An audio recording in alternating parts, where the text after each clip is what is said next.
السلام علیکم ورحمۃ اللہ وبرکاتہ۔ بسم اللہ الرحمن الرحیم۔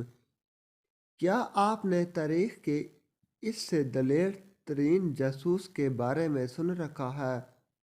سیدنا سعد ابی وقاص رضی اللہ تعالی عنہ نے سات افراد لشکر فارس کے بارے میں معلومات اکٹھا کرنے کے لیے بھیجے اور انہیں حکم دیا کہ اگر ممکن ہو سکے تو اس لشکر کے ایک آدمی کو گرفتار کر کے لے آئیں۔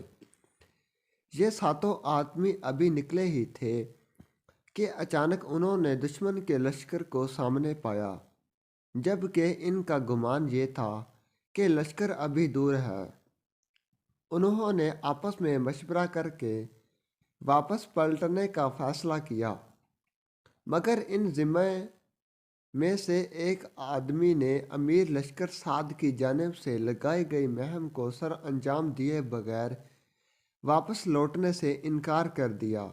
یہ 6 افراد مسلمانوں کے لشکر کی جانب واپس آئے، جبکہ ہمارا یہ بطل اپنی مہم کی ادائیگی کے لیے فارسیوں کے لشکر کی جانب تنہا بڑھ گیا۔ انہوں نے لشکر کے گرد ایک چکر لگایا اور اندر داخل ہونے کے لیے پانی کے نالوں کا انتخاب کیا، اور اس میں سے گزرتا ہوا فارسی لشکر کے ہر اول دستے تک جا پہنچا، جو کہ 40,000 لڑاکوں پر مشتمل تھے۔ پھر وہاں سے لشکر کے قلب سے گزرتا ہوا ایک سفید خیمے کے سامنے جا پہنچا، جس کے سامنے ایک بہترین گھوڑا بندھا کھڑا تھا۔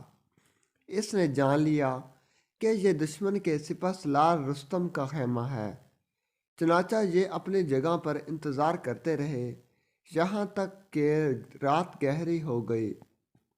رات کا کافی حصہ چھا جانے پر یہ خیمے کی جانب گئے اور تلوار کے ذریعے خیمے کی رسیوں کو کاٹ ڈالا، جس کی وجہ سے خیمہ رستم اور خیمے میں موجود افراد پر گر پڑا۔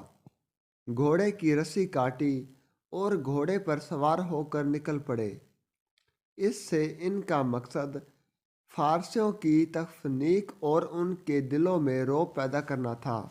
ویڈیو اچھی لگے تو چینل کو لائک کریں، سبسکرائب کریں، شیئر کریں، تاکہ ہماری ہر ویڈیو آپ کے پاس بآسانی پہنچ سکے اور ہماری حوصلہ افزائی ہو سکے۔ شکریہ۔